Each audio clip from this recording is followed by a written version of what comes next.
देव दिवाली की कथा जो भी मनुष्य सुनता है कहते हैं उसके समस्त पाप नष्ट हो जाते हैं और उन्हें देवताओं का आशीर्वाद मिलता है।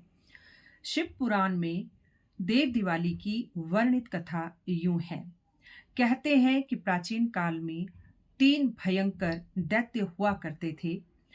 तारकाक्ष, कमलाक्ष और विद्युन्माली। ये तीनों भाई थे और तीनों ही तारकासुर नामक भयंकर मायावी राक्षस के पुत्र थे। अपने समय में तारकासुर ने भी तीनों लोकों में बहुत तांडव मचा रखा था। तारकासुर को यह वरदान था कि उसकी मृत्यु होगी तो केवल भगवान भोलेनाथ के पुत्र के हाथों ही होगी। तारकासुर ने जब त्राही त्राही तीनों लोकों में मचा दी थी, तो सभी देवतागण भगवान भोलेनाथ के पास जाते हैं और उनसे अनुनय विनय करते हैं कि उन्हें तारकासुर से निजात दिलाएं।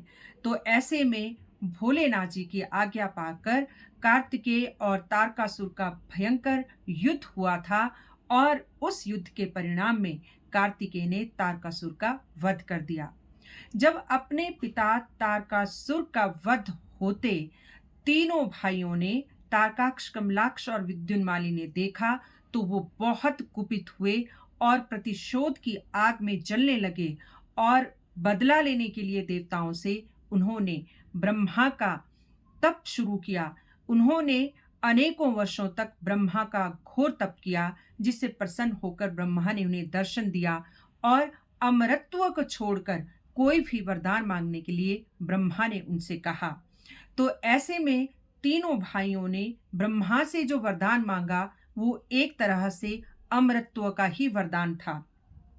उन्होंने यूं वरदान मांगा कि उन तीनों का वध ऐसे समय में हो जबकि अभिजीत नक्षत्र हो और तीनों भाई एक ही पंक्ति में हो, एक ही व्यक्ति द्वारा एक ही तीर से एक ही साथ मारे जाएं, उसी अवस्था में उनका वध हो, अन्यथा वो किसी के हाथों मृत्यु को प्राप्त न हो।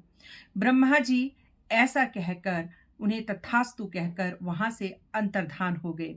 लेकिन कहते हैं कि इस धरती पर क्या किसी भी लोक में किसी को अमरता का वरदान नहीं मिला है।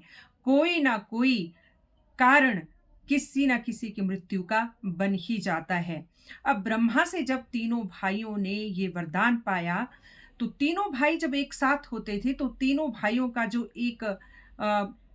एक साथ संयुक्त नाम त्रिपुरासुर नाम से आता था, जिसमें तीनों भाई एक साथ थे कि त्रिपुरासुर हैं। कौन कौन? कमलाक्ष, तारकाक्ष और विद्युन्माली। तीनों भाई शिव भक्त थे, शिव की खूब उपासना किया करते थे, लेकिन देवताओं के शत्रु थे और तीनों लोकों में उन्होंने बहुत उत्पात मचा रखा था और देवता उनसे परेशान होकर इधर उधर छुपते फिरते रहते। तो एक बार फिर सभी देवता भोलेनाथ की शरण में जाते हैं और सुर को दिए हुए वरदान के बारे में, ब्रह्मा द्वारा दिए गए वरदान के बारे में कहते हैं और उनके द्वारा मचाए गए भयंकर उत्पात की बात करके उनसे मुक्ति पाने का निवेदन करते हैं। तो भोलेनाथ उन्हें दिलासा देते हैं कि वो त्रिपुरासुर से उनको निजात दिलाएंगे, लेकिन साथ में त्रिपुरासुर भोलेनाथ के भी बड़े दिव्य भक्त थे, तो इसलिए भोलेनाथ स्वतः ही उनसे युद्ध नहीं कर सकते थे। ये उन्होंने देवताओं से कहा कि किसी तरह त्रिपुरासुर से कोई ऐसी चूक हो जाए कि वजह बने उन दोनों के बीच में युद्ध की। ऐसी संभावना अगर कोई हो तो ही वो उनके साथ युद्ध कर सकते हैं।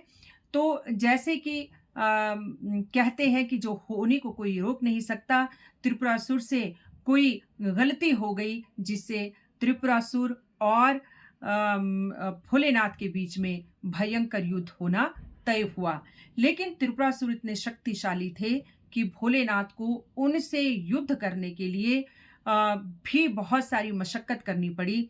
जैसे पृथ्वी को उन्हें रथ बनाना पड़ा, मेरु पर्वत को धनुष बनाना पड़ा, वासुकी को धनुष की जो डोरी होती है वो बनाना पड़ा, सूर्य और चंद्रमा को रथ के पहिए बनाना पड़ा और साथ में स्वयं विष्णु जी उनके तीर बने और जब त्रिपुरासुर और भोलेनाथ में युद्ध हुआ, उस रथ पे आरूढ़ होकर भोलेनाथ ने युद्ध हुआ, भयंकर युद्ध हुआ, तो कहते हैं कि बीच में तो भोलेनाथ जी के भी पसीने छूट गए थे।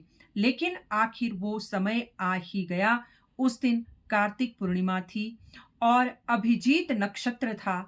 तीनों भाई एक सीध में थे और भोलेनाथ ने एक ही तीर से उस अभिजीत नक्षत्र में जो कार्तिक पूर्णिमा में था, तीनों भाइयों को एक ही तीर से मार गिराया, जिससे कि देवताओं ने आकाश से पुष्प वर्षा की और भोलेनाथ की खूब आराधना की।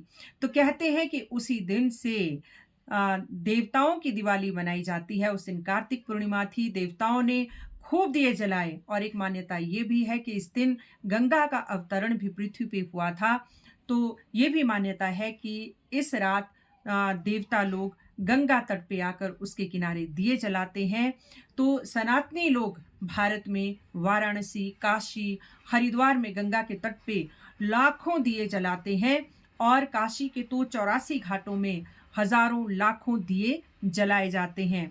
और कोई भी मनुष्य कहते हैं इस दिन किसी जलाशय के किनारे, नदी के किनारे, किसी भी जल तत्वों के किनारे दिया जलाता है, गौशाला में, तुलसी के पास या फिर पीपल के पास दिए जलाते हैं, तो उनको जो है पुण्यों की प्राप्ति होती है।